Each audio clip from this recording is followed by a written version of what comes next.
This is Algebra 2, lessons 110 and 112. So we're going to do these two lessons together because they go together. So if you're on page 448, this is quadratic inequalities. What types of inequalities have we worked with so far?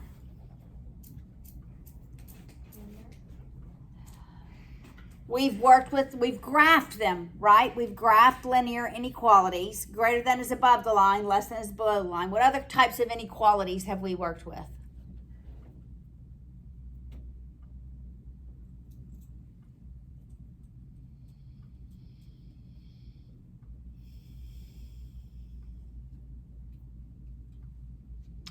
Absolute values, yes.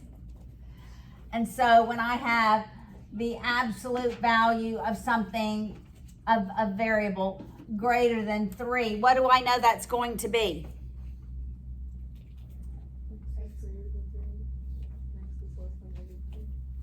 Okay, I know it's going to be x greater than 3 or x less than negative 3.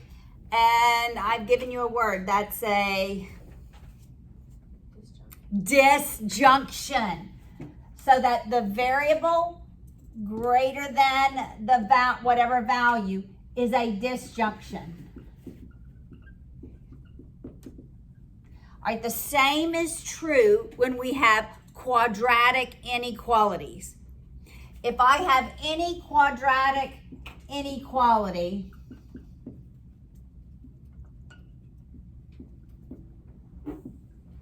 when I have the quadratic equation all on the left, a greater than sign, and then it's set to 0, then I know that this is going to be a disjunction, and the solutions are going to go away from each other. All right, makes sense? They're not going to be together. All right, so I want to begin by working example 1. So greater than, disjunction. Greater than is a disjunction. Okay.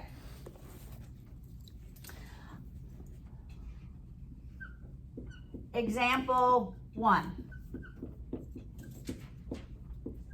And we're always going to do this as all reals because it is all reals. All right, the first thing you do with a quadratic equation in an inequality, you solve for the x-intercepts. This is always, this one is already factored, so we can know what the x-intercepts are. Can somebody tell me what the x-intercepts are? So -2 and +3. All right, I'm going to make a little table with 0 in the middle. So something happens at -2 and something happens at +3. We know that's where it crosses the x-axis. I'm going to go ahead and multiply this out. It would be x squared. What would it be? X squared multiplied out. Minus x.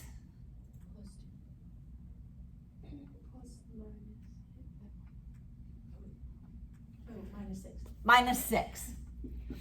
So I know that -6 would be my y-intercept. We're going to graph this so we can see in just a minute. All right. So when you just look at this on a number line, and we have 3 intervals, like A, B, and C. Something happens in each one of these intervals. Something happens less than -2, something happens between -2 and 3, and something happens above 3. Now, it's greater than, so we're expecting it to be a disjunction. So because I'm expecting it to be a disjunction, I'm expecting every solution below -2 to work, and I'm expecting every solution above 3 to work. And none of the solutions between -2 and +3 to satisfy this inequality. You agree? All right, so let's just pick a number, any number. We're going to say -3. All right, and we're going to look at the factors. Because in order for them to be greater than 0, what must be true of the factors? When I multiply the factors, we must end up with a positive. That is correct. So that's what I'm going to write here. When I plug in, we're going to choose -3. What do y'all want? We'll choose 0 here. And what do you want to choose on the other side of 3? 4. We'll choose 4 here. And so all I'm going to write is what it would make the factor. So when I plug -3 in, what is this first factor? Positive or negative? Negative. When I plug -3 in here, what's this factor? -3 minus 3? Negative. 2 negatives make a positive, so that is greater than 0. A negative times a negative would be greater than 0. You agree? Why are you putting them up there? Why are you putting the negatives? Because when I plug in a number lower than -2, it makes the first factor negative and it makes the second factor negative.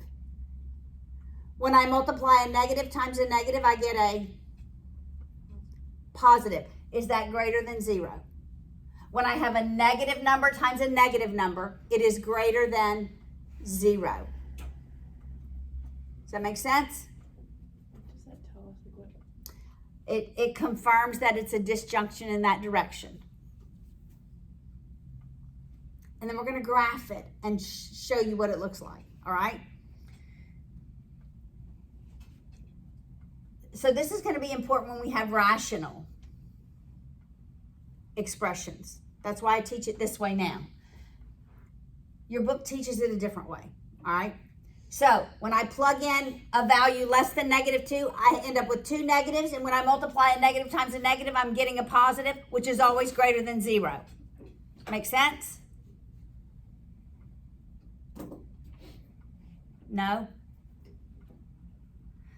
I hear crickets. Can you say that one more time? Yes. Okay, when I plug in -3, let's just plug in -3. -3 plus 2, -3 minus 3. Is that greater than 0? Okay, this ends up being -1. And this ends up being -6. Is that greater than 0? Yes. Yes, it is. Yes. So, like, did you just pick -3? Like, Correct. I could have picked -10. Anything lower than -2. Anything to the left of -2. could you also pick anything higher than 3? Well, yes. Yeah, I could have picked, we picked 4. Okay. But that's going to go here and tell me, does this range satisfy it? I'm only looking at numbers less than -2 when I plug in something lower.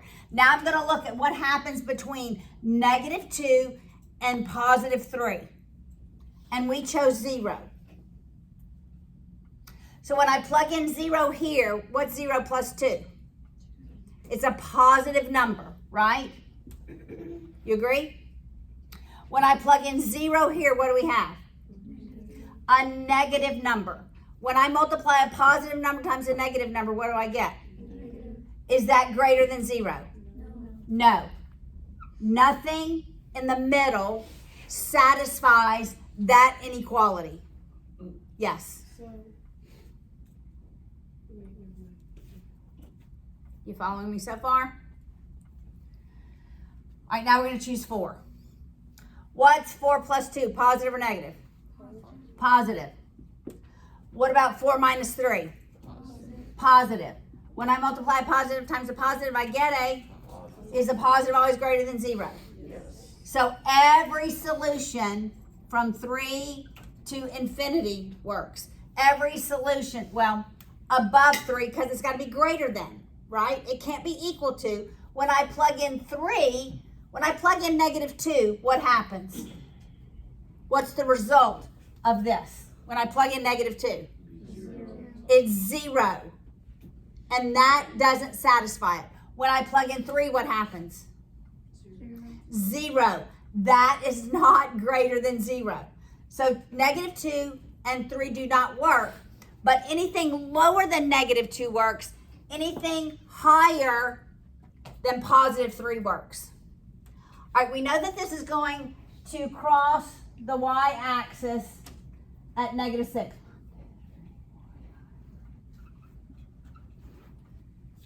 All right, we know it's going to cross the x-axis at negative 2 and 3.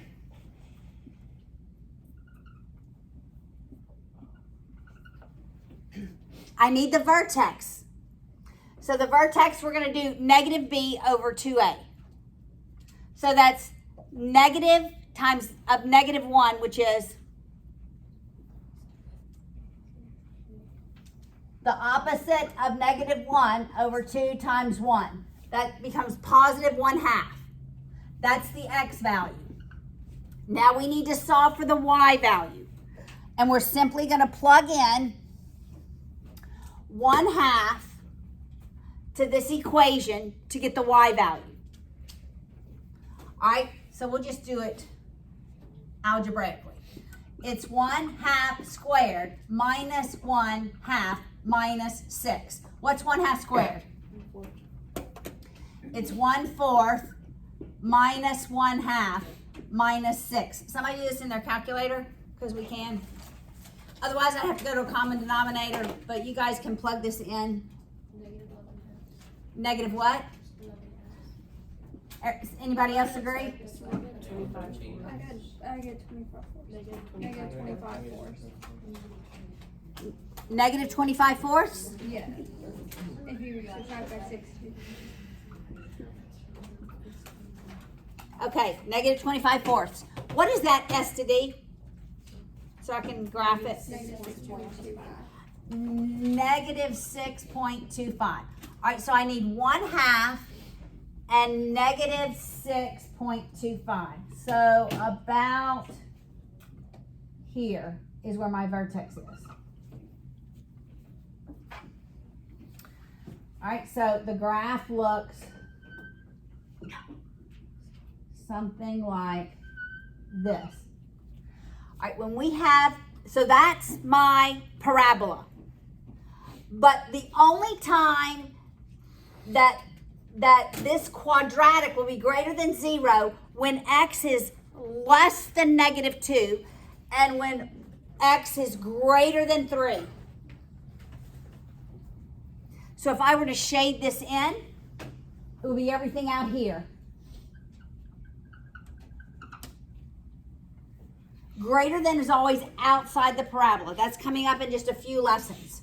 But I wanted us to see that. What are we figuring out? We're figuring out at what points on the graph is this value greater than 0. And it's everything on the outside of the parabola. All right, we're going to work problem 2. We're not going to graph them all. I just graphed one just to show you what we're actually solving for. So if I were to write this, your book says to graph it. I'm okay if you graph it. You're never going to graph it in your higher level. You're never going to graph this in your higher level math courses. So I would like for you to say x has to be less than negative 2 or x greater than 3. So you don't want to start on a number line? I don't think a number line, no. You could also use interval notation, which is what you're going to have to use next year. All right, so let's look at that. For x is less than negative 2, what's the smallest value for x? Negative what? What can it be, negative 4?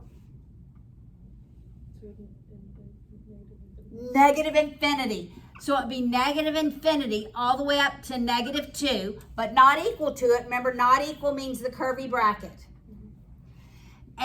Or we're going from 3 all the way to infinity. So this would be interval notation.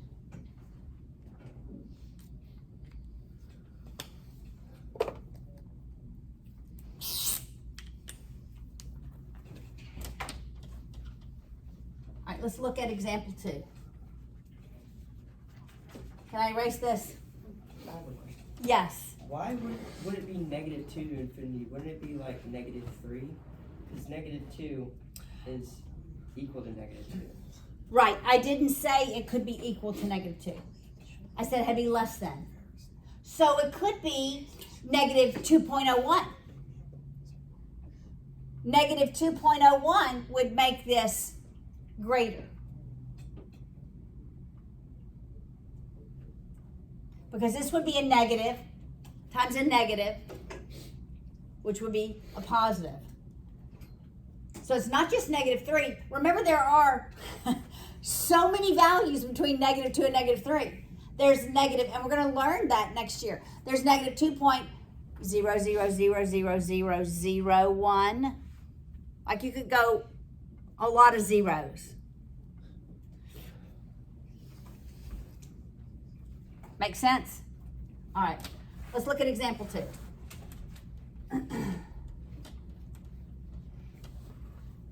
So greater than is always a, say it. Greater than is always a disjunction. We're never doing integers. We are always doing reals. It doesn't make sense to do integers. Because when you graph it, we don't graph parabolas just in integers.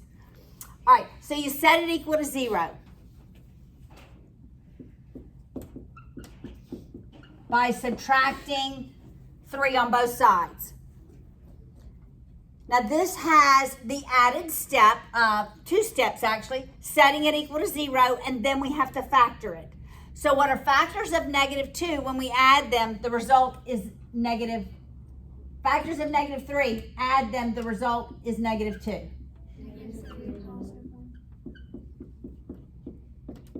So what are my x-intercepts? 3 and -1, okay? -1 is smaller, I'm going to write it here. 3 is bigger, I'm going to write it here. I'm expecting a disjunction. -1 and less should work, and 3 and above should work, but between -1 and 3 shouldn't work. All right, so -1, 3. We're going to see what happens with our factors in those 3 intervals. So I'm just going to write the factors to the side to remind me. All right, what would y'all like to choose less than -1? -2. All right, between -1 and 3. Okay, Ashley, we're going with you too. All right, above 3. I would have chosen 0. So I really went against my gut. Above 3. 4. 4. Okay. Let's see what happens to the factors. When I plug in -2 to this top factor, is it a positive or a negative result? Negative. When I plug in -2 to this second factor, positive or negative result? Negative. A negative times a negative is a positive. So it is absolutely greater than 0. All right, let's plug in 2. This first factor is, when I plug in 2, 2 minus 3. Negative. All right, when I plug in 2 to the second factor, Positive. positive. Do any of those values work? No. All right, when I plug in, what did we decide? 4. I can't even read my own writing. 4. This first factor is positive. This second factor is positive. So both of the outer edges work. All right, so it is in fact a disjunction. In interval notation, this would look like -infinity to -1. What kind of bracket would I use here? Because it can equal it, I use the box. All right. You could say x less than or equal to -1, or x greater than or equal to 3. Here I would go 3 because it can equal it all the way to infinity. Why wouldn't you put -infinity? 0 doesn't work. You're always, one of your values is always going to be your x-intercepts. That's where it changes, is at your x-intercepts.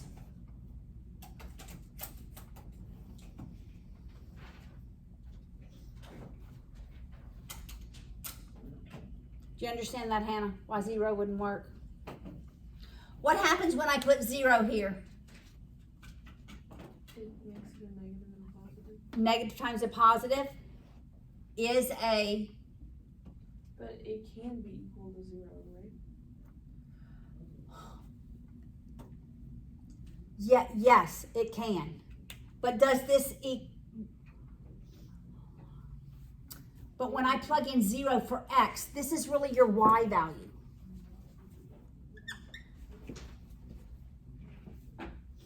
I've set it equal to 0 where I'm asking what is the y value, right? When we plug in this, we're always asking what's the y value. So when I set it equal to 0, I'm saying when y is equal to 0.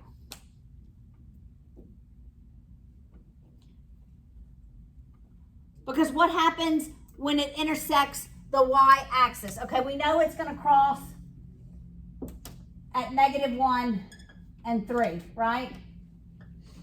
And we know it's going to look something like that, all right? So what's the value of y at -1? Y equals 0. So even though we've had a 0 on this side for a very long time, we're really asking ourselves, when y is 0, what is the value of x?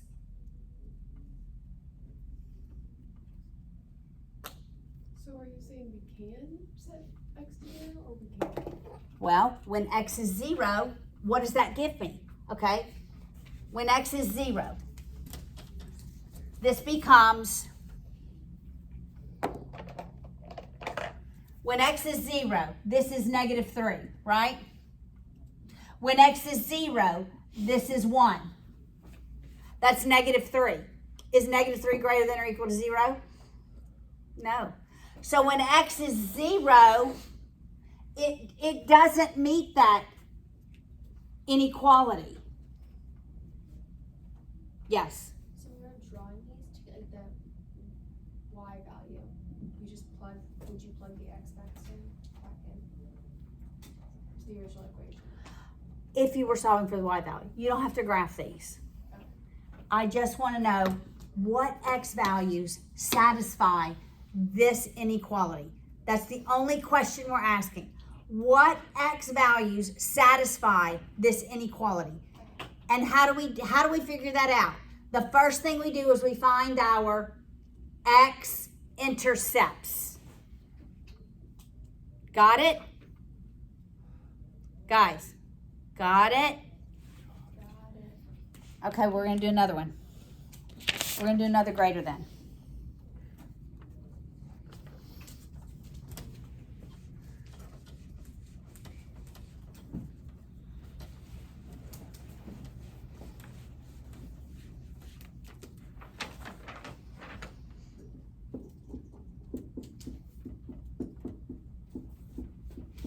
All right, it's greater than, you're expecting it to be a.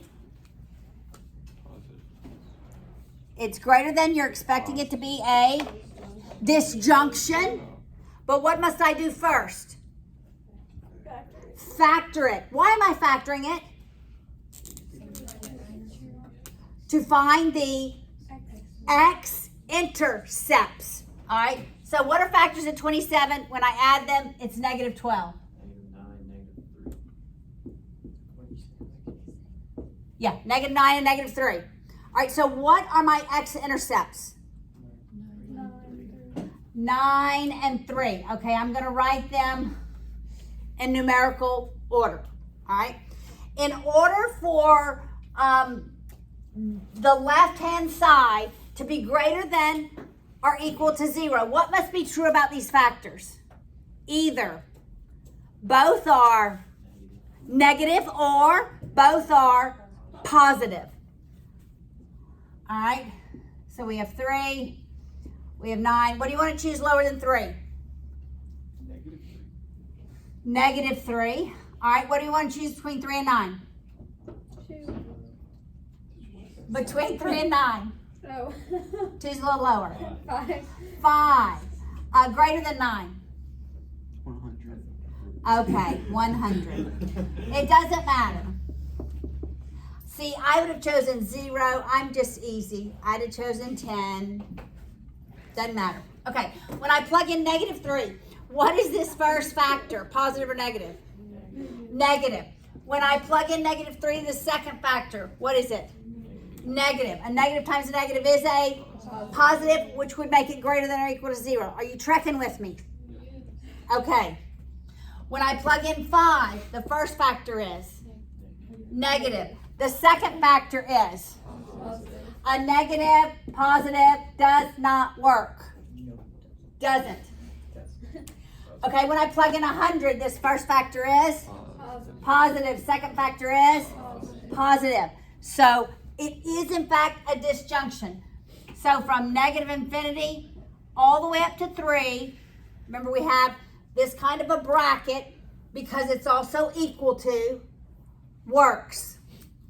And from 9 all the way to infinity. You never use a bracket with infinity. It's always the parentheses. It works. Okay, greater than is always a. So less than is always a conjunction. So with greater than, we want both of our factors to either give us a negative and a negative number or a positive and a positive number. With less than, in order for it to be less than, what must our factors be?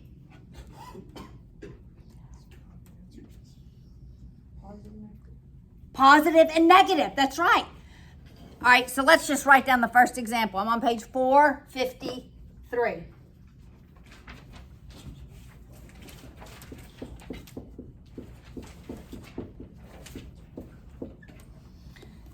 All right, in order for this on the left-hand side to be less than 0, the only way that that works is either this first factor is positive and this one's negative, or the first one's negative and this one's positive. Because if both are positive, it's not going to be less than 0. If both are negative, it's not going to be less than 0. All right, so what are my x-intercepts? All right, I'm expecting it to be everything in the middle, right? Everything in the middle. So let's draw our number line. Your book does this sort of trial and error thing. Y'all know I'm not a big fan of trial and error. All right? All right, so what's a value less than negative 2 that we can choose? Negative 3. Between negative 2 and 3. Thank y'all for choosing 0. Greater than 3. 4. Thank you. Okay, so we'll write our two factors. All right, when I plug in negative 3, this first factor is negative. When I plug in negative 3 for the second factor, it is negative. Negative times a negative gives me a positive. That is not less than 0. A positive number is always going to be greater than 0. Do you understand? Are you guys kind of getting this a little bit? Yeah. Okay, when I plug in 0, what happens to this first factor?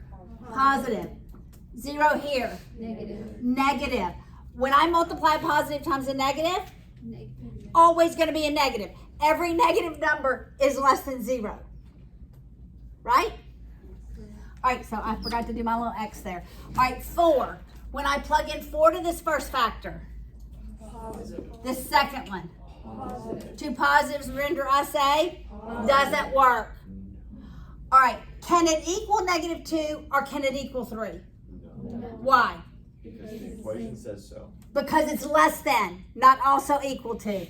So my solution is just that. Or x negative 2, I gotta get my signs right. X greater than, Paula. X greater than negative 2, less than 3. So you'd have to write this as a conjunction or as one. Yes. Yes. Let's do one more example, guys, and then we'll take a quick break. All right, look at example 2.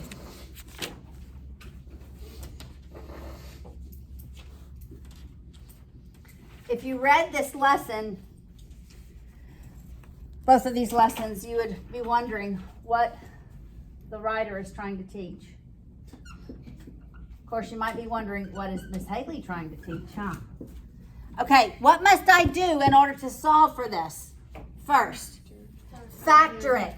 What are factors of negative 8 such that I add them and the result is 2? Positive 4, negative 2. So what are my x-intercepts? Negative 4 and 2. What do I do next? Do the number line. There we go. Negative 4 and 2. I'm expecting it to be in between negative 4 and 2, right? Because it's less than. All right, what's a number less than negative 4? Less than goes bigger. Negative 5. I know. I get confused myself. Okay. In between negative 4 and 2.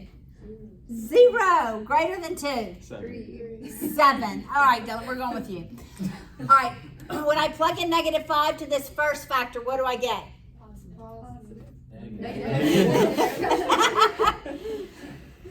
Okay. When I plug in a negative to the second factor, negative. 2 negatives make a positive, not less than 0. Okay, I do that myself. I'm laughing with you. All right, when I plug in 0, no, trust me, I'm laughing with you. Don't be laughing at me. Laugh with me. Okay, thank you. Okay, when I plug in 0 to this first factor, what do I get? Positive. This second factor, negative. Does that work? Yes. When I plug in 7, the first factor is? Positive. Second one? Positive. Does it work? No. So because it's less than, curvy brackets.